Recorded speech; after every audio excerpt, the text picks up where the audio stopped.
After a lengthy cabinet meeting presided over by President Donald Trump, Secretary of State Marco Rubio jokes that this Labor Day is the most meaningful of his life. And it isn't because Marco Rubio is Secretary of State and working for Trump, as he joked at the cabinet meeting. "This is the most meaningful Labor Day of my life as someone with 4 jobs," Rubio said. The room erupted in laughter. According to Associated Press, in addition to his full-time job as America's chief diplomat, Rubio is also the interim national security advisor, acting administrator of the U.S. Agency for International Development and acting archivist of the National Archives and Records Administration. Before asking Trump a serious question about visas for international students from China, a reporter said she just had to ask Trump about his reaction to the engagement of Swift and Kelce. "I wish them a lot of luck. I think he's a great player, and he's a great guy, and I think she's a terrific person," Trump said. Back in 2024, after Swift endorsed Trump's presidential rival Kamala Harris, the then presidential candidate posted online, "I hate Taylor Swift." The president is standing by his call for surging visas for Chinese students to attend U.S. universities and colleges. Trump on Monday faced rare pushback from supporters, including Representative Marjorie Taylor Greene, when he said he would allow 600,000 Chinese students into American universities and colleges. That would be more than twice the number of Chinese students enrolled in the 2023-24 school year. Asked about his comments on increasing student visas for Chinese students, Trump stood his ground. "I think it's very insulting to say students can't come here because they'll go out and start building schools and they'll be able to survive it," Trump said. "But I like that their students come here. I like that that other country's students come here. And you know what would happen if they didn't? Our college system would go to hell very quickly, and it wouldn't be the top colleges. It would be colleges that struggle on the bottom." You've been doing that a long time, I guess. Congratulations. Are you getting tired? Are you getting tired? I'm looking at these guys. And you were elected as the president of Working Americans, and that's why this Labor Day is so meaningful. For me personally, this is the most meaningful Labor Day of my life as someone with 4 jobs. And so,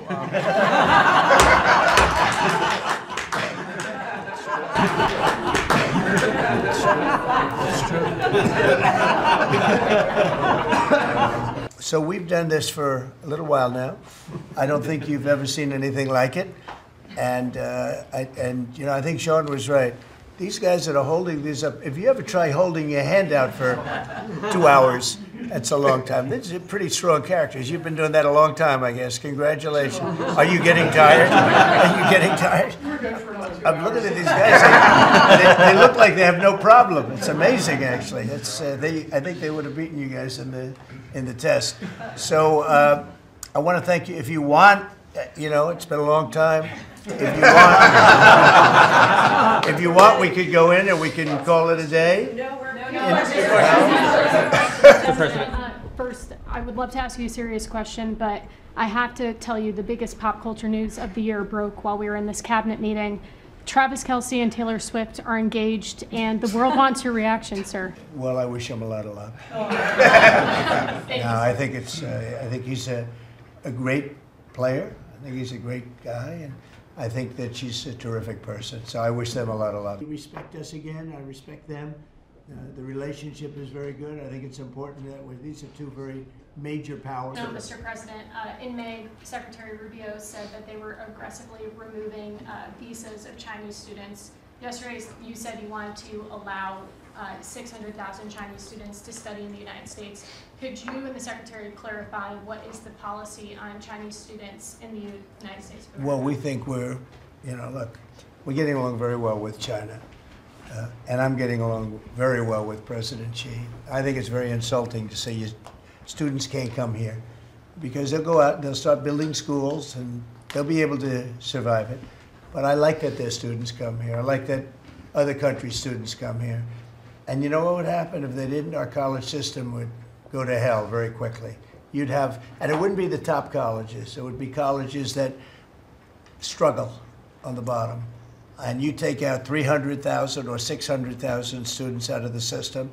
I like having, and I told this to President Xi, that we're honored to have their students here. Now, with that, we check and we're careful and we see who's there and Marco once said, we spoke, we're in the same position.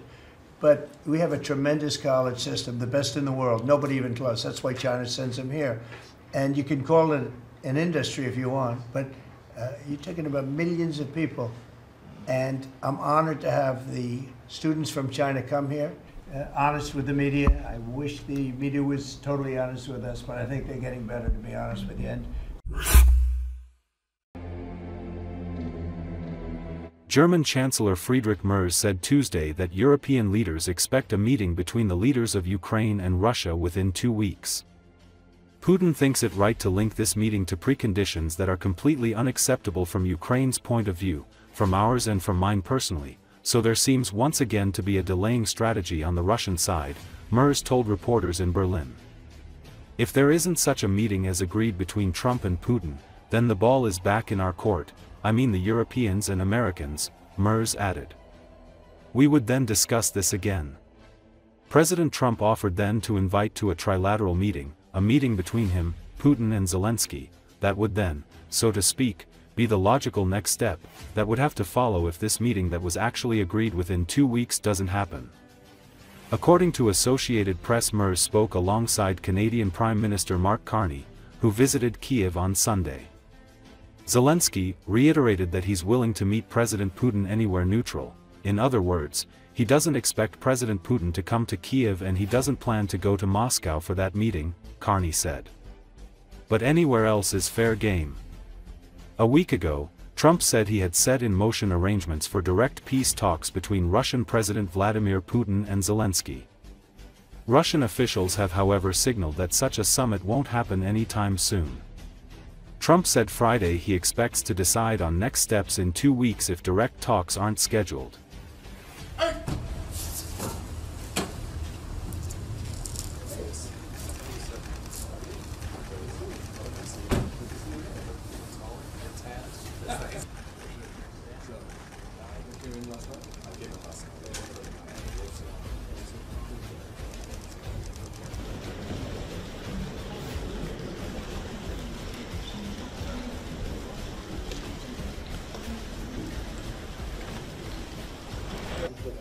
How worried are you about the stability of the U.S. financial system? Well, I would say this before.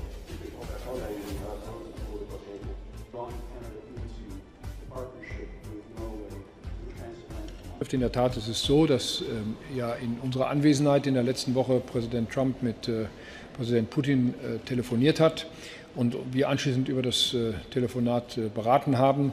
Die Erwartung haben wir gemeinsam ausgesprochen, dass es zu einem Treffen zwischen Präsident Zelensky und Präsident Putin innerhalb von 2 Wochen kommt.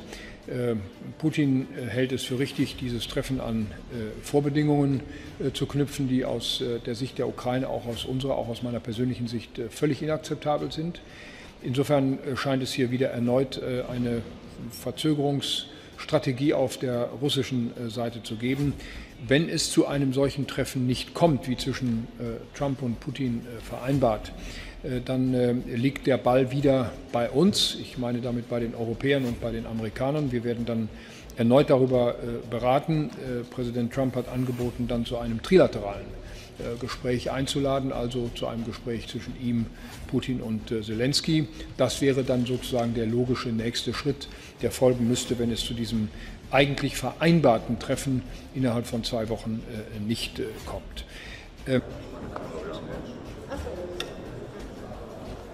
Haben geäußert, dass innerhalb von 2 Wochen ein Treffen zwischen Zelensky und Putin